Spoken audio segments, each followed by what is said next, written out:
for our friends and family from other states to follow the CDC guidance and stay where they are, I also understand some who have a home or family in Vermont may need to return. And it's not just our border states. This means those who have wintered across the country. We need everyone entering Vermont to be a good neighbor and abide by the self-isolation directive, and then to follow afterwards my stay home, stay safe order. To be clear, this 14-day quarantine does not apply for those just going to the grocery store or an essential job across the border. To further support my stay home order and this travel guidance, we've also included clarifying language for the lodging industry. My order last week suspended lodging operations, except for specific needs to support our COVID-19 response. To provide more certainty on what this means, today's order makes clear it applies to hotels, motels, bed and breakfasts, short-term rentals, meaning those booked through Airbnb and others, and all campgrounds and RV parks. We're seeing some online booking and advertising that's still occurring. This is a violation of the stay-home order. And to make that crystal clear, today's new restrictions suspend online reservations. I've also asked law enforcement and the Attorney General to help with these measures, with a goal of full compliance through monitoring and education, but with a possibility of additional steps if necessary. Commissioner Sherling and Attorney General Donovan will provide more details shortly, and I want to thank them for their partnership. Here's what I want everyone to understand. If you don't need to come to Vermont, please don't. This is about public health and safety, which is our top priority. But having said that, we can't let this become an us versus them view of the world. That's not who we are as Americans, and certainly not as Vermonters, and we shouldn't let anything change that. Our message is this: if you're entering the state, you're directed to isolate in order to protect those already here, as well as the capacity of our healthcare system. This will help protect those currently in the state while allowing people who own a home or have a family to be here as well. We've got to remember, as Americans, we're all in this together, and we all have a role to play in keeping each other safe. So I'm asking everyone to join us in this effort to be united and to stay Vermont strong. I'll now turn it over to Commissioner Sherling for a brief update on the work of the Vermont State Police to assess lodging compliance over the weekend. Commissioner Sherling. Good morning. Over the weekend, we directed law enforcement in Vermont to monitor compliance, in particular with lodging properties here in Vermont. 318 properties are known to exist in Vermont, exclusive of the Airbnb type properties. Of that, this is a running spreadsheet of those checks. Vermont State Police and local law enforcement were able to successfully check on all of those properties. Of them, 88 were open.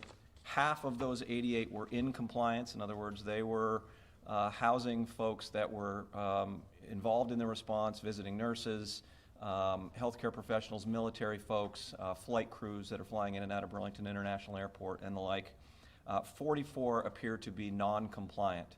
For those non-compliant properties, yesterday they received a letter from the Department of Health and the Department of Public Safety indicating that they need to bring their operations into compliance, and the Attorney General's office will be following up with that cross-section of apparent non-compliant properties today. After that, there will be regular monitoring by law enforcement. Folks can expect to see troopers and law enforcement in the parking lots, checking in with staff there to ensure compliance. Again, this relates exclusively to the health of Vermonters and the capacity of our healthcare system.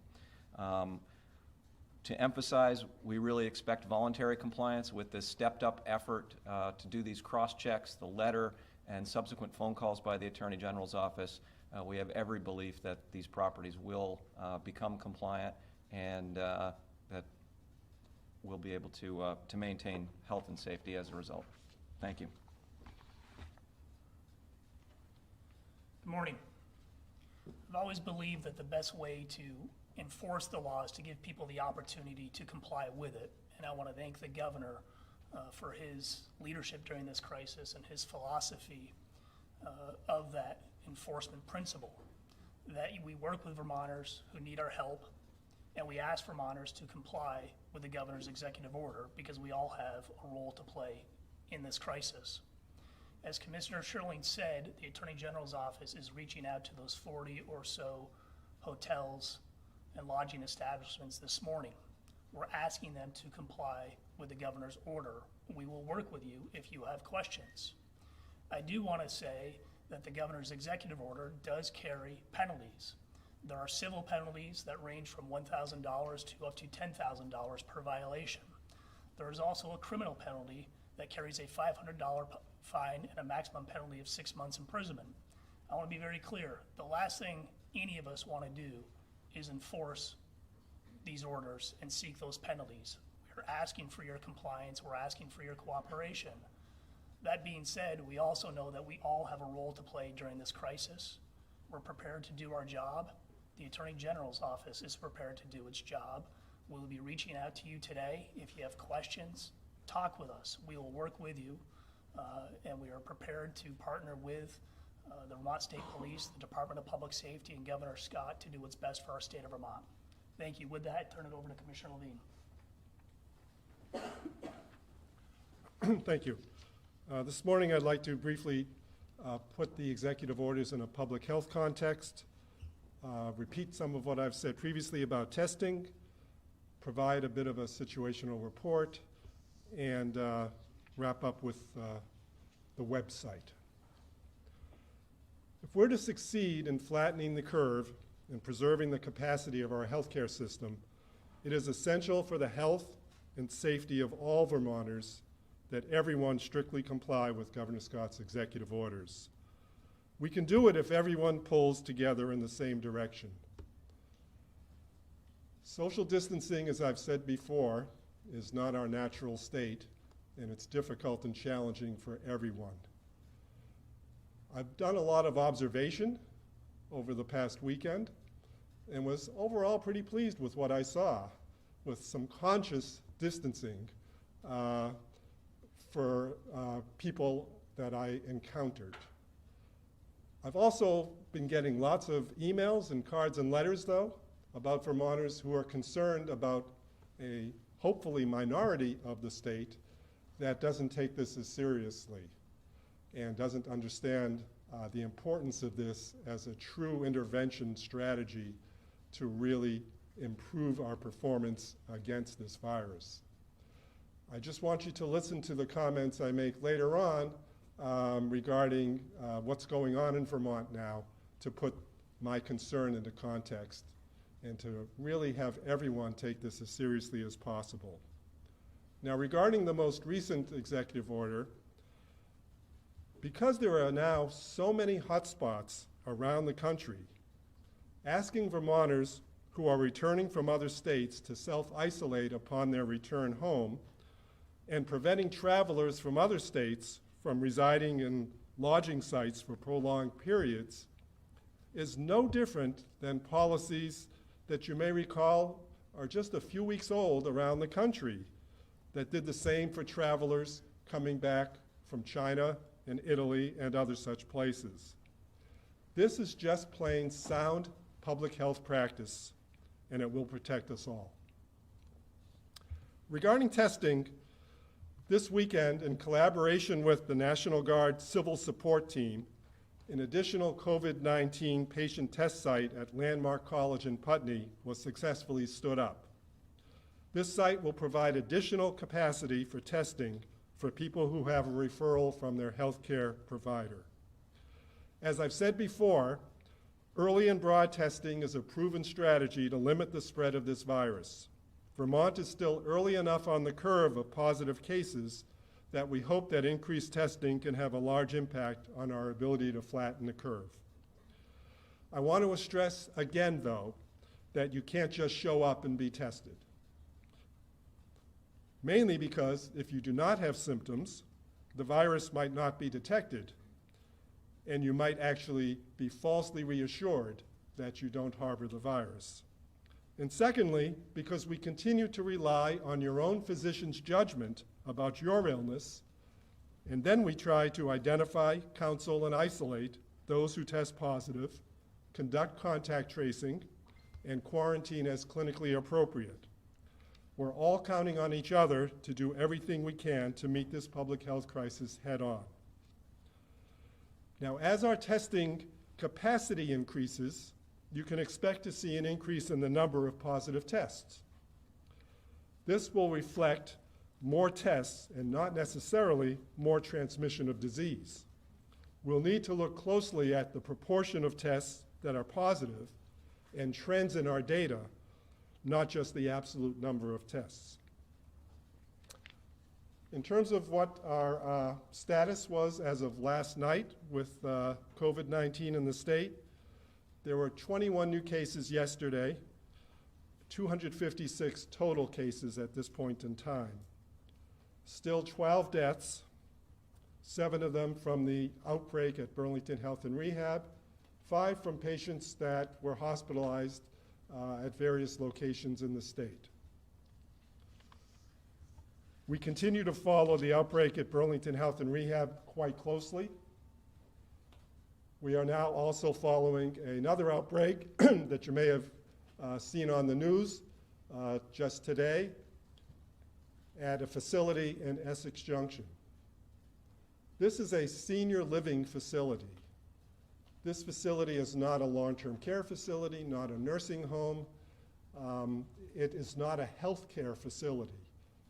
It is essentially a building with over 50 apartments in it where people are independently living, with the only criteria for being housed there is your age is 55 or greater. So needless to say, there are some people that are in the greater category, and some are more frail and may have chronic illnesses, as you would expect.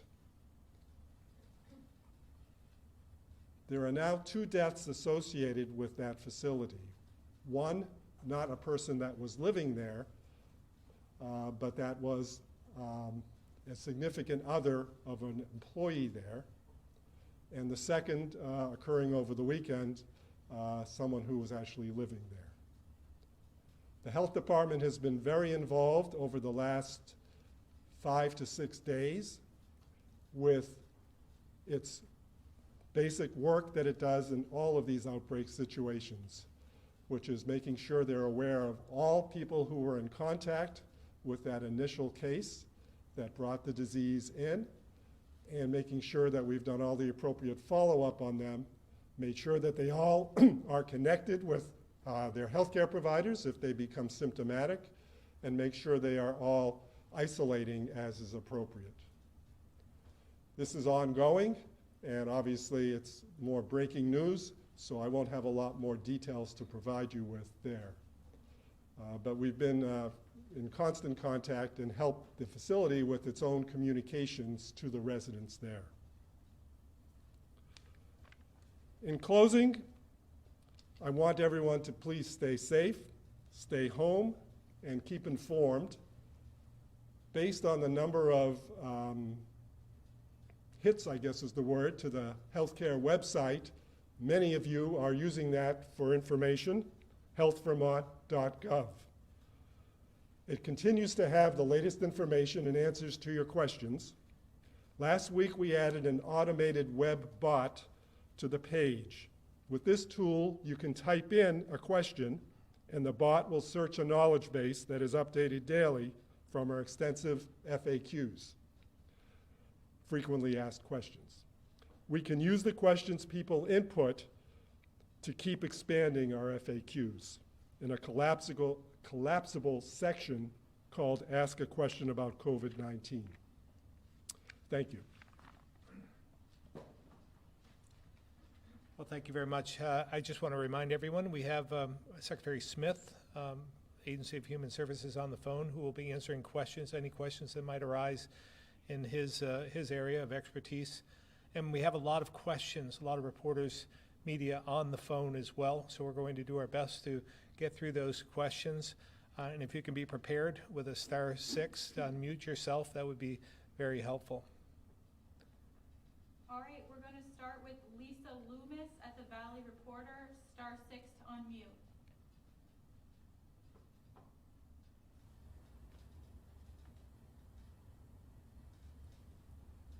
Lisa Loomis?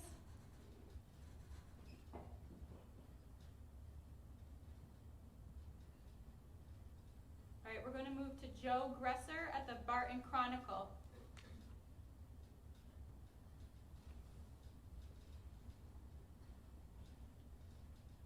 *6 to unmute, Joe.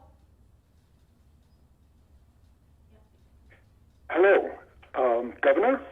Hi, Joe. I'm curious, how much additional testing will be necessary to get a very clear sense of what the progress resulting from staying in place might be? I mean, how long can will we have to wait to see a change in the curve? I'll let Dr. Levine answer that. Thanks. If we use Wuhan, China as our guide, and that was the most rigid of social distancing and mitigation strategies, as you know, there was about a 14-day period that elapsed for that. So most people think it's in the several-week range. I might add, though, that and it's not really in the testing itself. The testing helps provide greater precision to all of our modeling and our projections. The fact that we are now in the 200s range of cases is helping refine that modeling significantly. But obviously, we'll be watching very, very closely over time.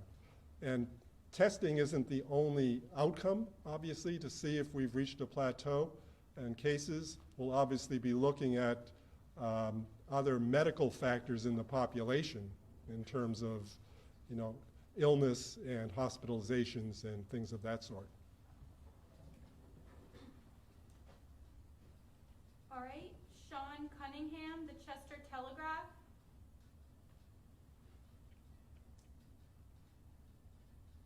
Thank you. I've just got a quick question about the difference in totals between the map and the graph that's published on the Health Department website each day. There's a difference between the map and the graph, and I wondered if those totals represent the number of residents of other states who've tested positive. Dr. Levine. I'm going to have to check that out because I don't have it in front of me, but it is true that we've had a number of positive tests of people who live in other states, predominantly New Hampshire, but other states as well, that might explain that. And we've had some Vermonters whose positive test occurred in another state. So I'll get back with a more precise answer, but I suspect it's one of those two. Thank you. Greg, the County Courier.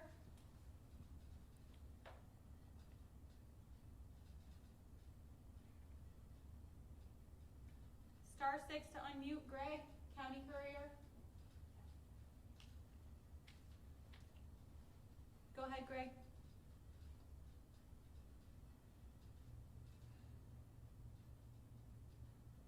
Greg, you may need to unmute your phone or we're going to move to the next caller.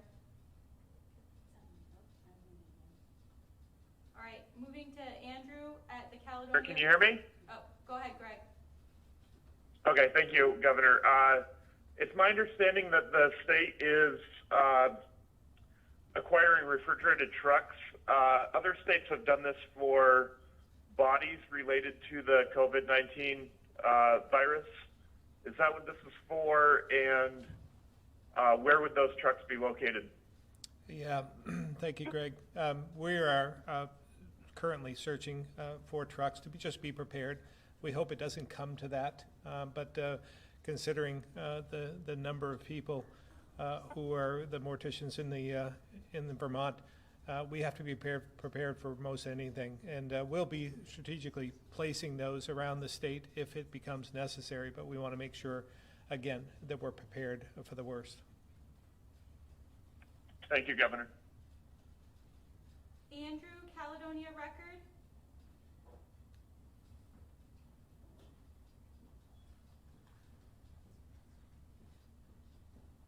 Andrew, star 6 to unmute. My question is to the modeling. At a press conference last week, you spoke about more precise modeling as the numbers increase. How has the modeling changed over the last several days, and how is the state's efforts to increase hospital capacity, PPEs, ventilators, things like that, matching up with these new models? Yeah, we're refining our modeling as we speak. We're hoping to make it more public as the week progresses, because I think it does highlight some of the challenges we face and why we're taking some of the steps that we're taking today. So at this point in time, I might ask Commissioner Sherling to talk a little bit about our preparedness in terms of PPE and ventilators and so forth. But we're trying to stay on top of that, but we're watching the modeling as well, and that's why, again, if we take the steps we're advocating for today and last week, we hope to stay underneath the line of the capacity of the healthcare system, and that's our goal. Mr. Sherling. Thank you, Governor. I think the Governor covered the modeling component relative to PPE and ventilator and surge capacity. There are teams continuing to work on those things. We have literally millions of items on order in the PPE supply chains. We're working closely with the hospitals and the federal government to try to ensure that we get as many of those units as possible. The update on ventilators is we have over 400 that have been ordered, and we're working daily to get delivery dates for those. There are parallel efforts also, including efforts to explore whether Vermont manufacturers can produce certain types of PPE, and there's a parallel effort actually to develop a ventilator that could be constructed here as quickly as possible, and additional efforts to ensure that, if possible, we can use a ventilator for more than one patient. And important to note that we're working in support of the healthcare professionals, the Department of Health, and the hospitals on those efforts in particular. I might add, and Commissioner Sherling, unless I misstate this, we did receive some support from the federal government over the last couple of days. A number of trucks have been brought in with some of the PPEs, that equipment that we need. So that's good news, but it doesn't mean that we relax. In some respects, we're pulling every lever we can, using some of in-house and searching throughout the country to be sure that we have all of the available equipment that we need to fight this. It's a great point, Governor. 6 trucks arrived to the state's warehouse over the weekend. We anticipate additional trucks will be inbound. The state's storage warehouse for PPE actually can't handle the amount that it's storing at the moment, which is partially a good sign. So there's an additional warehouse space that the Guard is assisting to set up, and Guard teams are now taking over some of the logistics in support of the Department of Health and the Department of Public Safety because of the volume that we anticipate needing to move. All set, Andrew? Okay. All right, we're going to move to Chris Roy at the Newport Daily Express. Star 6 to unmute. Yes, can you hear me? Yes. Yeah, how is the state going to enforce self-isolation for the folks who are returning to Vermont, maybe from their winter homes or traveling? How are you going to ensure that those folks self-isolate? Yeah, admittedly, Chris, that's very difficult. As you can well imagine, someone coming in, driving back home after wintering in, let's say, Florida, coming back home, and then we can only educate and advocate for them to do the right thing, to protect their neighbors, to protect their friends, to protect their family members. This is the right thing to do. It's literally in your hands to do your part. And we're asking, that's why we're having all the message boards along the interstates, in the airports and so forth, to make sure the message gets across. If you're coming into the state, make sure you self-isolate for 14 days. And again, we are not going to be able to enforce our way through this, but we can ask Vermonters to do the right thing. Anything else, Chris? Okay. Ann Galloway, BT Digger, *6 to unmute.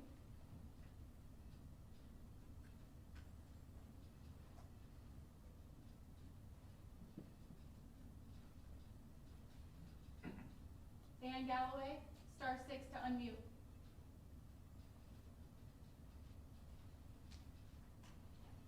Okay, go ahead, Ann. Hello, can you hear me? Yes. Thank you very much. Governor, when will hospitalization rates per day be released? The number of people in the hospitals at this point in time with the COVID-19. Yes. Yeah. It's a good question. I did talk about that over the weekend. I'm going to turn this over to Secretary Smith, who probably has the answer. Sure, Ann, thank you very much. I did get that answer for you, as I had said over the weekend. Right now, in all our hospitals, we have 19 COVID-19 inpatients. That's 19. There's one in central Vermont. There's one in Mount Escutney. There is 2 in Northwestern.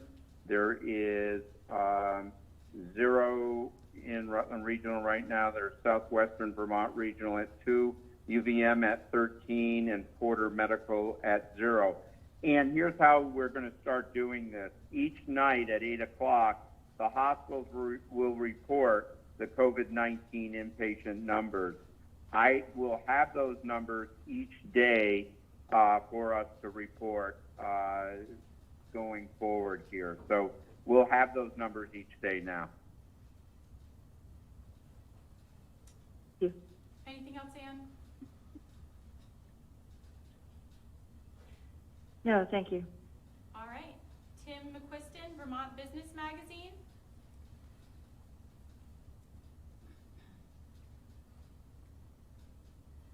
Good morning, Governor. The state of Vermont is the largest employer in the state, and of course the budget is getting hit pretty hard here. Have redundant employees, DMV workers on the front end, have there been layoffs or furloughs, or what do you plan? Maybe they've been redeployed in some way. What is your plan for the state workforce? Yeah, we're redeploying as many as we can. For instance, using some of the DMV employees to help with the Labor Department surge that we've seen in other areas of government as well. Obviously, we're trying to focus on the crisis itself today, but our budget is going to be problematic, obviously. So we are going to work alongside the legislature, alongside our congressional delegation, to provide for whatever relief we can, knowing we have to provide essential services to Vermont. But we have to be realistic as well. So we'll work through, get through the next 3 to 4 weeks. But ongoing, we're trying to dissect the federal bill to see what this means to Vermont and Vermonters, and as well as our state budget, and then and monitor what else is needed. The congressional delegation has been having ongoing support for us. I speak to Congressman Welch and probably Senator Leahy almost daily, and they want to be a willing partner. So as we move forward, again, we'll see where the challenges are and see what we can do to mitigate that. Thank you. Okay, perfect. So probably a question for Commissioner Levine. So regarding that facility in Essex, how many people have tested positive for COVID-19? How many people are being monitored? And is there a plan in place for widespread testing within the facility? So number one, I'm aware of one that has tested positive. We're currently aware of and have been in communication with 10 who we believe had the intense exposure. And we're going to continue to abide by what I mentioned in my opening comments, that testing is not treatment, and testing will occur for those who become symptomatic in consultation with their healthcare providers. Everyone who has been identified as a significant contact is, by definition, doing what they would do if they were a positive test, which is self-isolating, assuming they were not so ill they had to be in a hospital. And that is the basic rule of how public health works in this kind of a situation. Testing, you know, in a broader sense is really not indicated. Other places where you have healthcare workers in contact with people, not just an independent living situation, that becomes a bit of a different equation. But in this situation, that's really what's happened. So there's no plan for wide-scale testing of every individual living in the building. And then I guess just to follow up, so because it's an independent living as opposed to like an assisted living, so I guess is there any different guidance or support that's being offered to the residents there? Or? Probably it's the same guidance no matter which setting, to be honest. Because even if you're not a close contact, you live in another apartment, you're supposed to be abiding by all of the rules that came down in the executive order in terms of social distancing, in terms of staying at home, staying safe. So that would be the advice that everyone would have anyways.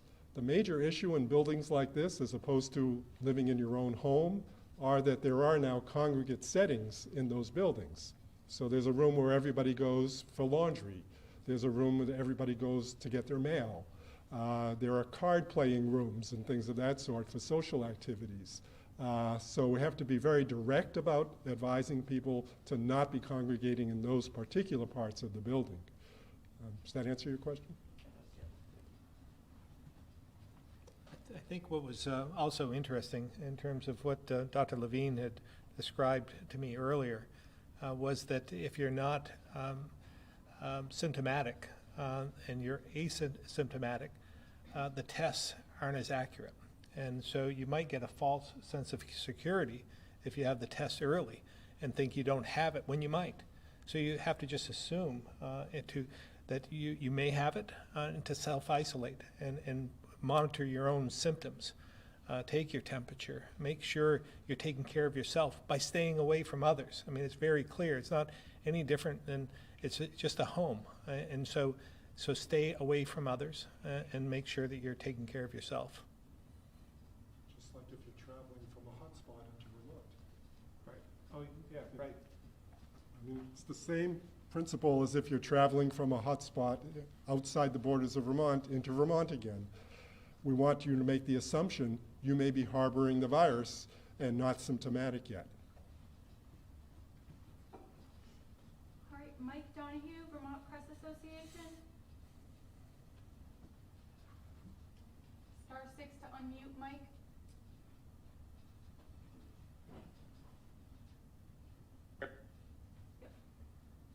We've got you. Hello, okay. Thanks, Governor. I have a two-part question dealing with access to COVID-19 cases in full transparency. As we've seen in Grand Isle and Essex counties, they continue to have no reported cases. Of course, they have no hospitals either. And what I'm wondering, in Grand Isle County, we continue to hear reports of a few individuals with positive cases, including at least one whose name was out on social media being in a St. Albans hospital. So is it that these Grand Isle cases, if there are any, are actually being counted in other counties like Chittenden and Franklin County, and presumably the same in Essex County, that they're going to hospitals either in St. Johnsbury or New Hampshire? Yeah. And the second part about access to information is, I've been told by employees at two different hospitals that they are not told where the COVID-19 patients are on certain floors, and this causes concerns by employees not to have full disclosure that they're working on floors.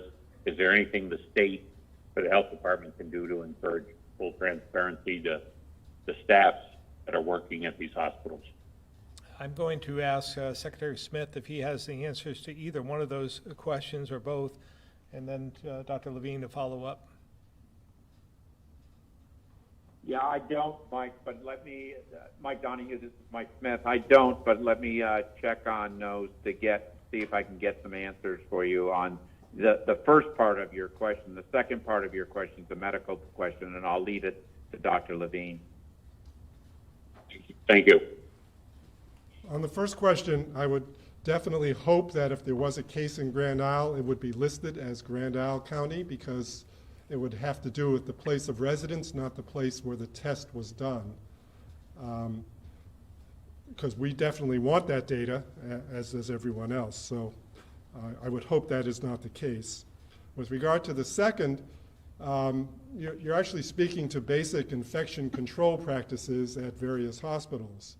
And I'm quite comfortable that our hospitals understand infection control practices, have specific personnel in place that have expertise in that area, and that they would be abiding by that. So I would hate to think that there would be an employee that feels they're at risk because that fact and that knowledge is not known. If you could provide us... Just to be clear, just to be clear, there are other people in other departments that may not be dealing with the COVID-19 cases that are on the same floor but haven't been told that the COVID-19. So yeah, so it's not.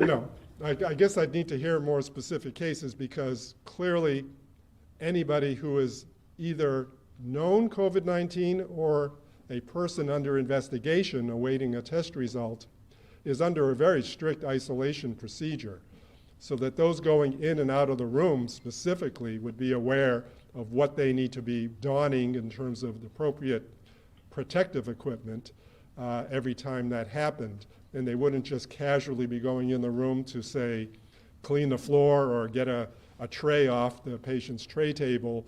There would be knowledge of that. So again, I would need specifics, but I can't believe that the basic infection control practices and practices that are frankly protective for the employees wouldn't be happening there. Okay, thank you. And Mike Smith, you'll, or the commissioner will check on I think there's 126 cases, presumably between like Franklin and Chittenden, to see if any of those have residences in Grand Isle County. Yeah, Mike, one of us will check, but Dr. Levine is right. What we see every day is the county of residence for those people, but let us check to make sure, Mike. Thank you. Stuart? Governor, your stay safe order expires in 2 weeks. As you know, last night, the President extended the national directive to all of April. Is there any doubt in your mind that you will have to extend the stay safe order through at least April? And secondly, what is your projection for when Vermont might peak? Yeah, two parts to that question. First of all, I think everyone should expect that this will be extended April 15th and beyond, just trying to determine how long that's going to be and what provisions will be in place as we do that and as we amend, as we move forward.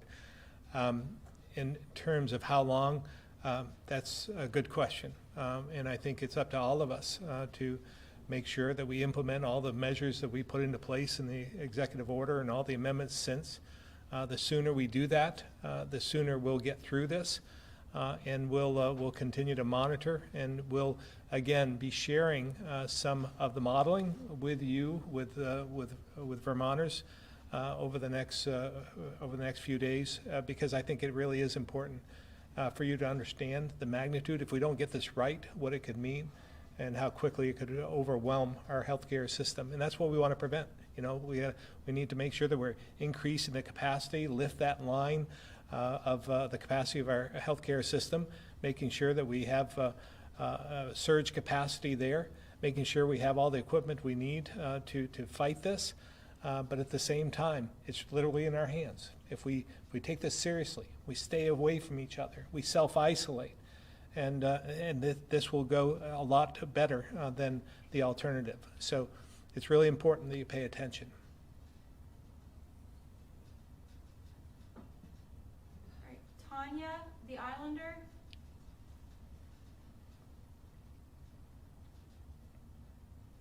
*6 to unmute, Tanya.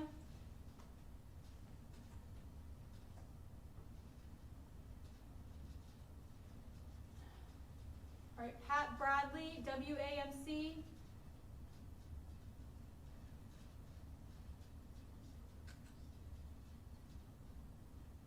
Pat Bradley, WAMC.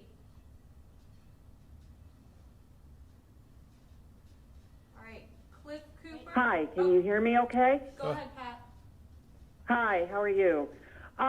Governor, good morning. You had mentioned earlier that the mandate that your order requires residents and non-residents coming from outside the state to self-quarantine for 14 days is targeted for people coming in from hot spots, and that it doesn't necessarily impact people who are coming over who are working between northern New York and northern Vermont. Can you clarify the types of businesses that impacts? And secondarily, have you consulted with the neighboring governors like Governor Cuomo about this addendum and its potential impacts? Two things. I can give an example. Let's say someone who's living over in Plattsburgh is working at UVM Medical Center. They're part of the COVID-19 response, so we understand they'll be going back and forth. So that would be allowed. If, for instance, someone is in the dealing with national security, working for Border Patrol or something of that nature, that would be exempted as well.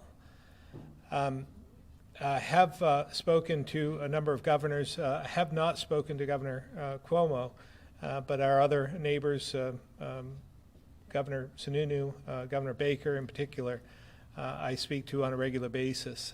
So we're all trying to deal with this, understanding that we're individual states and have individual needs, but there clearly should be some more coordination throughout the nation in some respects, because we do this patchwork, and I believe in states' rights, and I believe that we should be doing everything we can, again, individually, to protect our citizens, protect our Vermonters in this case. But when we have a difference in what we're implementing, it does have an effect on other states.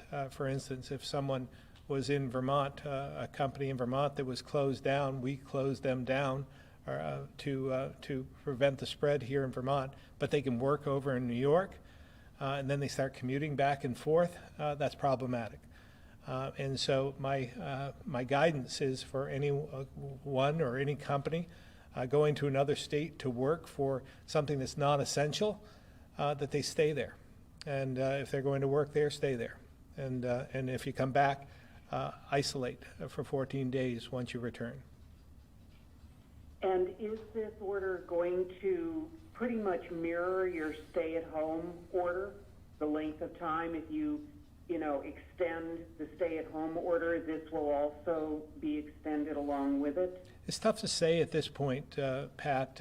We're some of the considerations. That's why I haven't extended it at this point, although you can expect that the order will be extended. But we'll determine at that point what we need to include, what we don't. If there's any, we can only hope that we peak before then, but our modeling doesn't show that, to be honest. And so I expect it'll be extended. But for how long, I'm not sure at this point. Thank you, sir. All right, Cliff Cooper, North Avenue News.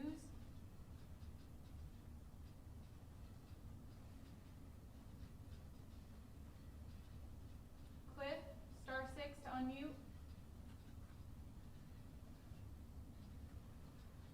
Yeah, this is Cliff Cooper from the North Avenue newspaper. I've just got a question about the U.S. mail, and the carriers don't have gloves, masks, neither do the tellers.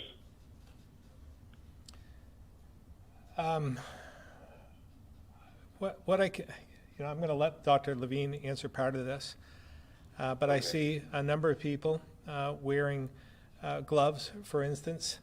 That doesn't necessarily provide relief, and it doesn't insulate you from either transmitting this to others or transmitting it to yourself, because the glove itself could be contaminated with the virus, and then you could touch your face with the glove. So that's the point, is not to touch your face, to remain at a safe distance from others. Masks and shields, I've seen where convenience stores and other entities in Vermont that remain open have put shields in themselves, makeshift Lexan type shields that will do the job. And I think that that's what they should do. And I believe the post offices should do that as well. And for those who are delivering mail, they should take that precaution on their own to make sure they're protecting themselves and others during this crisis. Okay. All right, Wilson Ring, AP.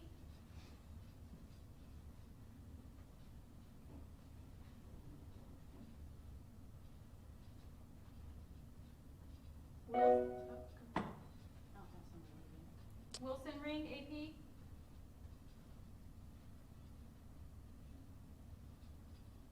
All right. Courtney Lambden, 7 days. Oh, wait, somebody's on there now. Wilson, Is that you, Wilson? Yes, it is. Sorry, I had to do the *6 3 times to get through. I had two questions here. One about the hotels that you found and other lodging facilities that were not in compliance, the 40-something. How responsive were they? Presumably you pointed out that they were not in compliance. And how responsive were they to that? And to that being pointed out to them? And then secondly, is there any estimate yet on when Vermont expects to see a peak? I'll let Commissioner Sherling answer the first part. In terms of responsivity, the initial contact on Saturday was just reconnaissance to see what levels of compliance. Yesterday, they were delivered letters, as I indicated, and then there'll be follow-up calls that begin today. So I don't think we have a full gauge of the responsivity at this point, but we expect that folks will largely be compliant with the 44 properties that, again, to be clear, appeared to be out of compliance. This was not an in-depth, detailed investigation. Okay, thank you. In terms of the second part of your question, Wilson, I don't want to get ahead of what we're doing with the modeling, trying to refine that, but suffice it to say, it's sometime, we feel, sometime in April. But we'll be sharing that as the days go on here this week. Okay, thank you. All right, we still have several callers that we're trying to get through. So just a reminder for everybody, or for clarity, we will be having a separate briefing on the modeling and projections this week. So there will be more details and a briefing scheduled specifically for that later this week. We're going to go in the room to Fox 44. Question for Dr. Levine. Just wondering if you have any information or know anything about a staff member at Pinecrest Senior Living in Essex Junction who has COVID-19 and went to work still?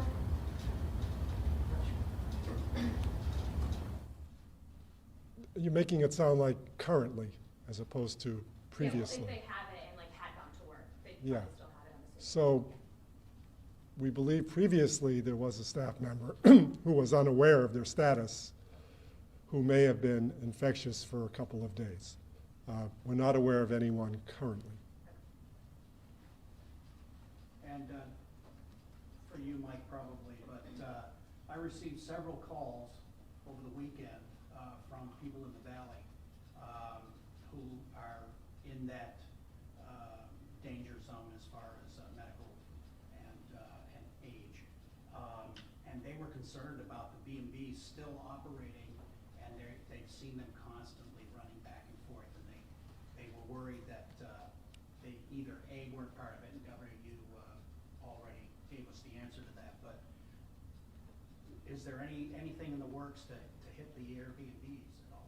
Yeah, again, we're doing the same thing. This approach pertains to them. We saw the same thing. We heard from the same people, and we're trying to make sure that they comply.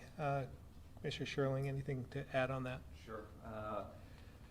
With the additional clarity that was issued today, we fully expect Airbnb operators, if you know them, if you're listening, you need to shut down your operations. We will begin monitoring for online postings this week, and we'll be making referrals for contact to the Attorney General's office thereafter. And just to add to that, we are, part of the order is to close the online reservation portion. So I know that, I think Commissioner Sherling, you told me earlier that on the page, the Airbnb page, that there is already a notice that's going up at this point in time. There is. We expect that there'll be additional clarity after today. Some, let's be honest, some didn't know or didn't know that it pertained to them. That's why part of the education, part of what we did to try and get the word out, and that's why it's important that we do, and we hope all of you will carry that as well. All right, Courtney Landon, 7 days.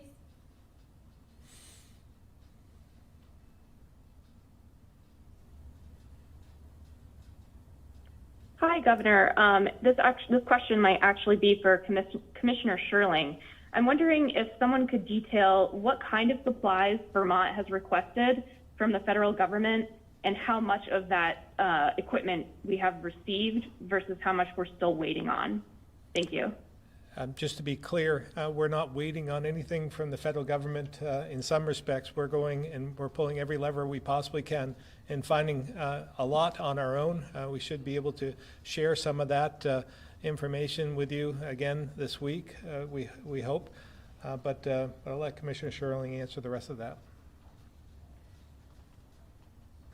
We have standing requests for millions of personal protective items from the federal government. I think our request is for 600 ventilators. And we've received a cross-section of N95 masks, surgical masks, gowns, and face shields. Hundreds of thousands of those items have come into the warehouse. I don't have the exact counts in front of me. Again, as the governor indicated, that is one avenue of exploration to bolster these supplies. It is not by any means the exclusive avenue.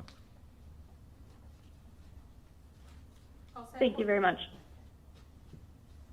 Ethan, Burlington Free Press.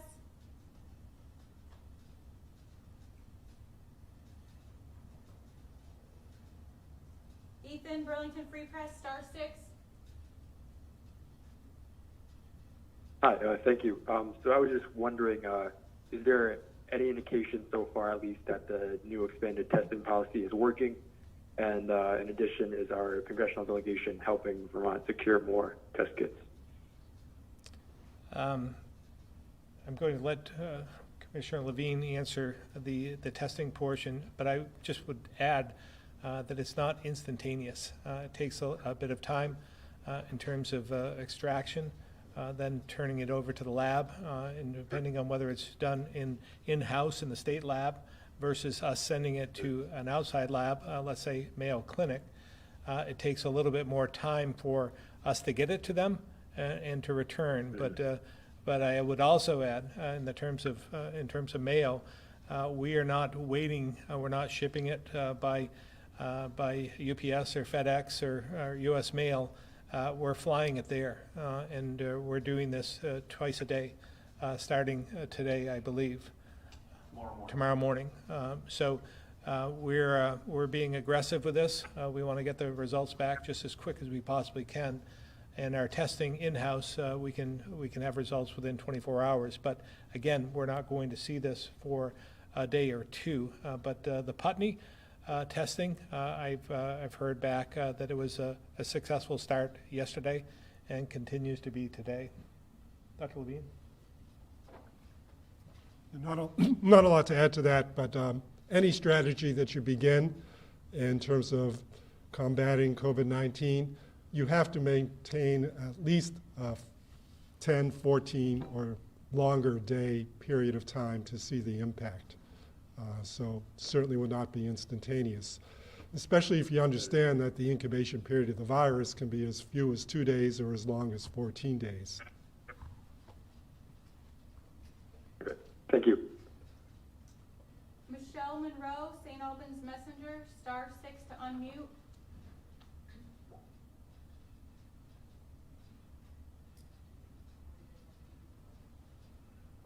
Michelle Monroe? Hello? Hello. Can you hear me now? Great. I was just wondering what steps are being taken to protect the prison population and the staff who work in the prisons? I'm going to refer to Secretary Smith on that, if you're still on the line. I sure am, Governor. Michelle, like I said the other day, there's been extensive sort of precautions that I've never seen before in the prison population in terms of what we're doing. First of all, we have suspended all in-person visitation rights for the prison population. We have done that now and substituted video conferencing for the inmates for visitation rights. Secondly, we have established sort of spacing. As you know, right now, our prison population is at some of the lowest that it's been in quite a while. We're just under 1,500. I think a year ago, we were at 1,600, so that allows us to get some spacing. We are monitoring employees coming in terms of temperature checks as we move forward, and we have on-site supplies for testing for inmates. And right now, we have no positive tests that have occurred in the inmate population. We've also ramped up our supplies to make sure that we don't run out of supplies in the prison population. So we've been very, very aggressive in our corrections facilities, and will continue to be aggressive as we move forward. Okay, thank you. John Dillon, VPR.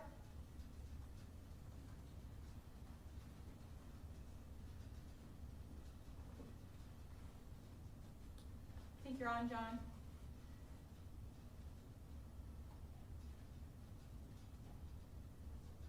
John? Hang on, I think he's working his way through the unmuting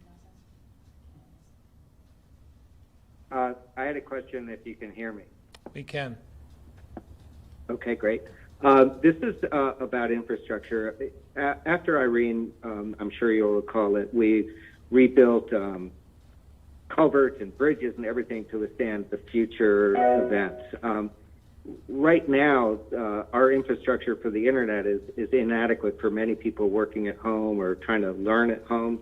I wonder if there's any effort underway to maybe use the bully pulpit to talk to Consolidated and other internet providers to beef up service. In some cases, I understand it's just a matter of installing a new switch in neighborhoods. So this is a need I've heard from people pretty much all over the state, and I'm wondering if there's any effort in that regard. Thank you, John. As you may recall, after Irene, there were a lot of lessons learned, and we did things better after that. We built bridges differently. We dealt with obstructions differently. We did many things in a different manner. We'll do the same thing in the aftermath of this crisis as well. And I think the accessibility to broadband is one area that is certainly something we knew about before. But it's going to take resources in order to do that. But if there's anything we can do easily, obviously, we'll do them. But this is another area I've talked with the congressional delegation already about, in the recovery. We're still dealing with a crisis today, but in the recovery, this might be an area that we could all use some help across the United States in terms of making sure that we have accessible broadband so that when we go to online learning and other areas where we're isolating ourselves, that we have the capacity to do this. But I will say, I mean, we're learning as we go, and I take my hat off to all Vermonters for finding their way through this. I mean, even our own office, even myself, where we're doing a lot of video conferencing, a lot of calls like we're doing today. I think the silver lining, again, I was remarking after a press conference on Friday, the silver lining to this is so many people are calling in, and we're hearing from all parts of the state, where typically in a press conference we have at the State House, there's just a handful of local reporters there. But now we're getting from all different regions, and their ability to ask questions and be able to communicate is something that I think is really important. So in the aftermath of this, we'll learn from best practices and be able to do better. Any immediate effort, though, to talk to the providers? I think I would say our public service department, Commissioner Tierney, is constantly asking them to expand, and we're providing whatever help we can, guidance to do so. So yes, I would say it's an ongoing effort to make sure that we're dealing with a crisis at hand right now, and part of that is making sure that there's capacity. So anything we can do, we're doing. If there's anything that you think we should be doing, please offer that up and let us know so that we can make sure that we go to them if we haven't seen it highlighted already.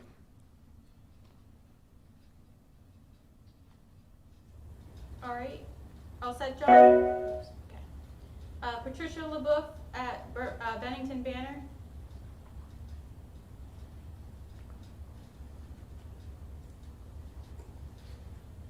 Patricia at Bennington Banner.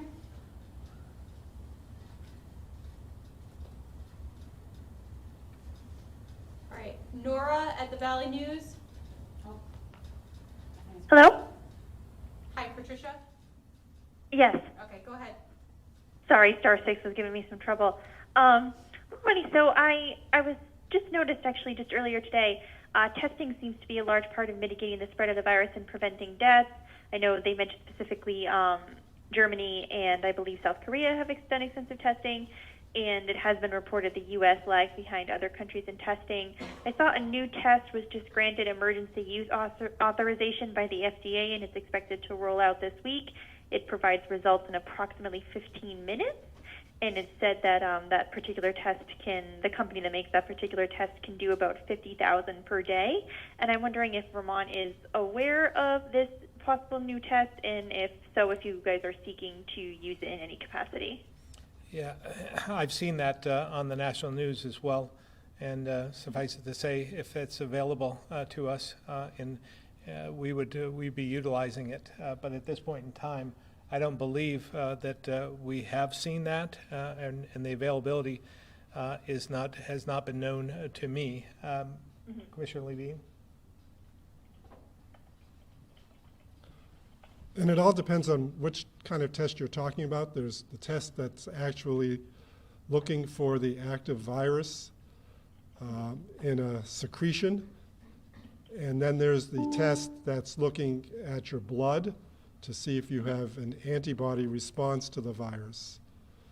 So I'm not sure if you're aware of which one you're talking about, but I know the maker is called Abbott, the maker of the test, and sure. It would be results in 15 minutes, so it's a very, very, very rapid test. And I believe that's all that I've seen, but it's like a swab test. My understanding is, and patients could actually swab themselves. Right. So, things are happening on a very rapid timeline with emergency use authorizations and the FDA. So obviously, if this becomes a prime time thing that's accessible to us and can help in our efforts, we'll certainly pursue that avenue. Right now, we literally have a bunch of irons in the fire for a variety of test regimens, some of which will give us even greater, improved over the 24-hour turnaround, even if it's not in 15 minutes. And those are going to be standing up in the very near future. So we're using everything that we know that's existing, and what you're describing is evolving and emerging And so we'll have to evaluate it and see if it's accessible and if it's worth pursuing. Thanks. All right, thank you. Nora, Valley News.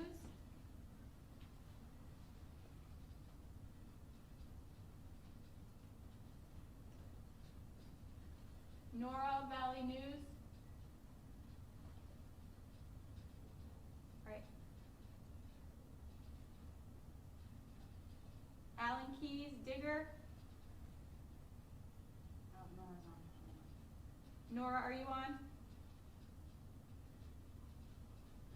All right, we're going to move on to Alan Keys at Digger. Hello? Go ahead. Can you hear me? We can. Okay, yes. Hi, this is Nora. So yes, I was wondering, is there a statewide effort, I guess, to provide housing or temporary housing for healthcare workers who may, want to live separately from their families during this time? I believe there are accommodations being contemplating at this very moment, but I don't have the specifics on that. Secretary Smith? Sure, Governor. Thank you very much. Nora, there are a lot of things going on right at the moment as we talk about sort of how we will handle a surge capacity within the state of Vermont. We're looking at hospitals for them to determine the maximum capacity for such things as staff beds, ICU, vents, PPE, within sort of their hospital health service area. And this might include that they have to do additional beds within the hospital facility as well to establish a local surge. At the same time, the state is looking at using their modeling that we've been talking about, sets a maximum medical surge for beds, ICUs, and vents, and that surge will be if the response goes above the hospital sort of maximum capacity. And we'll be working with our hospitals. State establishes, targeted alternative care sites. You've seen some of those, for example. And then you're talking about this special population surge, such things as, there's this category, the special population surge.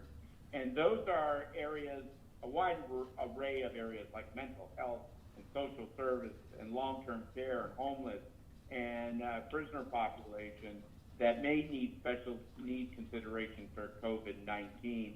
And then there's isolation sites for people like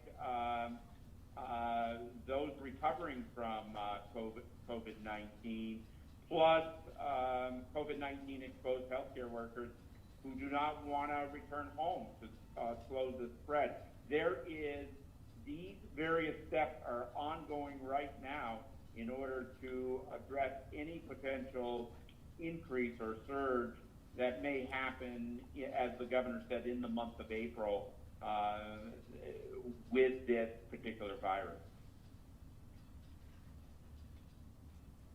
All right. Okay. Yes. Go ahead, Nora. Just a quick follow-up. Yes, sorry. And so how does that work? Is that led by the hospitals or by the state? Is it a local sort of discussion or is it statewide? In terms of special population surge, we're doing that right now at the state level in terms of finding maximum levels over the hospital. The hospitals are responsible for the initial surge and their hospital service area. If it goes beyond that hospital surge area, then the state would bring its resources in, what I would call a state medical maximum, helping the surge there. With the special population, what I was talking, mental health, social services, the state is handling that right now and looking at various sites. I think I saw a news story on that this weekend. And then the isolation sites would be a partnership with the state and the municipalities and community partners that are out there. Thank you. All right, Alan Keys, BT Digger.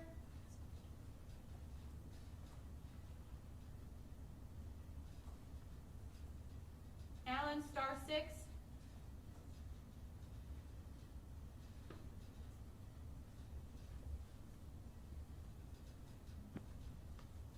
All right, that's our last question. Oh, Alan. Go ahead, Alan. Hello? Go ahead. Been any state employees who are either suspended or on administrative leave taken up in press? You're breaking up, Alan. Yeah, didn't get all that. Can you try it again, Alan? Yes. Have there been any state workers who were on suspension or paid administrative leave pending the outcome of an investigation been pressed back into service? I have no knowledge of that at this point in time, Alan. We'll look into that, but I'm not aware.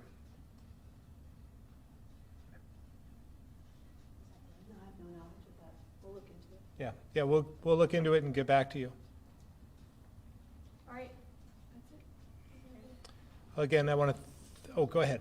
I'm curious if there's been any change in your assessment that 80% of the cases that are diagnosed would not become hugely serious, could be handled by stay-at-home isolation. Any adjustment in those percentages based on the experience that we've had? Not to this time. Well, again, I want to thank everyone for tuning in. This is extremely important, and if we can just self-isolate, follow some of the procedures and some of the order that we have put into place, we'll get through this quicker. And I want to thank the Attorney General for participating today in his partnership in this effort as well. Thank you.